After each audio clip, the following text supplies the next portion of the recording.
அதற்கு நன்றிம்மா. வணக்கம் குருஜி. நேரம். ஹலோ. வணக்கம் ஐயா. எங்கேருந்து பேசுகிறீங்க? செங்கல்பட்டு இருந்து மேம். யாருக்காக ஐயா பார்க்க போகிறீங்க? எனக்கு தான் மேம். உங்கள் பெயர் சொல்லுங்க ஐயா. ஹரி. உங்கள் பிறந்த தேதி சொல்லுங்க. 05 05 08 08 1994. 1994. பிறந்த நேரம் 9:30 AM செங்கல்பட்டு. 9:30 AM செங்கல்பட்டு. ராசி நட்சத்திரம் சொல்லுங்க ஐயா. மிதுன ராசி கன்னி லக்னம். மிதுன ராசி கன்னி லக்னம். என்ன கேள்வி கேட்கணும் ஐயா? குருஜிட்டு வாழ்த்துக்கள். நல்லா இருப்பீங்க. சொல்லுங்க. தீர்க்க ஆயுளோட ஆரோக்கியமா நல்லா இருப்பீங்க. காலையில 9:30 மணிக்கு பிறந்தீங்களா? ஆமாம் குருஜி. ஏன் 9:25 9:33 அப்படிலாம் குறிச்சு வைக்கலையா? 9:00 ஆவரேஜா சொல்லிட்டாங்களா? உங்களோட இது வச்சு செக் பண்ணிட்டேன் குருஜி. லக்னம் மாறல. நல்ல வேலைப்பா. என் வேலை மிச்சம். கன்னியா லக்னம் தான். கன்னியா லக்னம்னா சந்திரன் புதன் வேற பரிவர்த்தனை ஆயிருக்கா. ஜோசியம் நல்லா வரும். அப்போ கன்னியா லக்னம் தான். எப்படி செக் பண்ணீங்க? நாங்கள் இன்னைக்கு ஒரு வீடியோ போடுறோம். லக்னத்தை எப்படி நீங்களே சரி செய்வதுன்னு ஒரு வீடியோ போடுறோம்.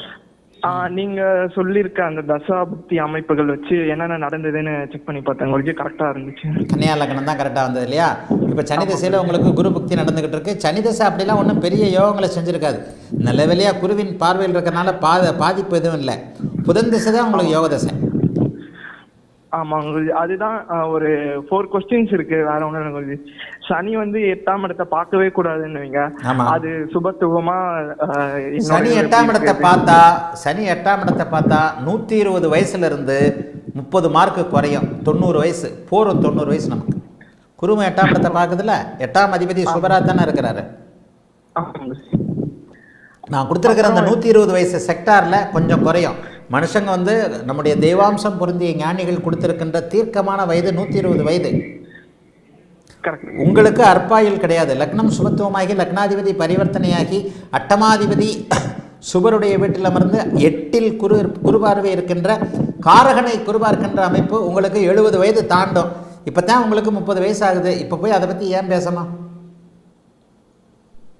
கேட்கணும் அப்படின்னு கண்டிப்பாக ஆயுள் பாவகம் உங்களுக்கு வலிமையாகவே இருக்குது. அதெல்லாம் பற்றி கவலைப்படாதீங்க. ஆயுள் பாவகத்தில் ராகு இல்லாமல் கேத்து தான் இருக்கிறார்.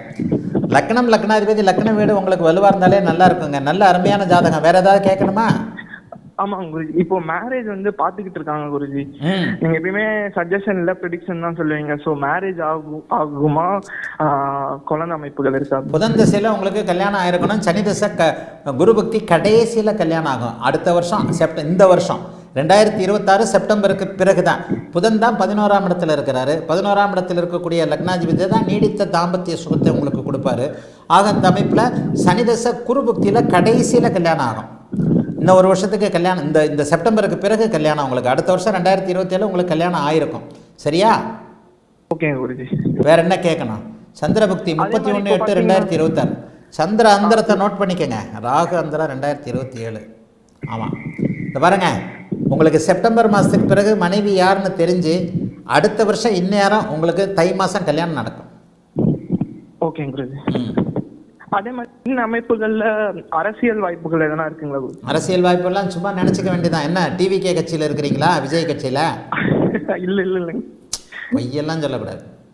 இல்ல உண்மையாலுமே இல்லைங்க. அப்பா அரசியல்ல இருந்தாங்க, அம்மாவும் அரசியல்ல இருந்தாங்க. அதனாலதான் எனக்கும் அந்த ஒரு ஆசை இருக்கு. அப்படியா? அரசியல்லாம் உங்களை மாதிரி ஆளுங்களுக்கு அரசியல்லாம் ஒத்து வராது. 10ஆம் இடத்திற்கு பக்கத்தில் அவர் இருந்தால் கூட சிம்மத்தை சனி பார்க்கக்கூடாது.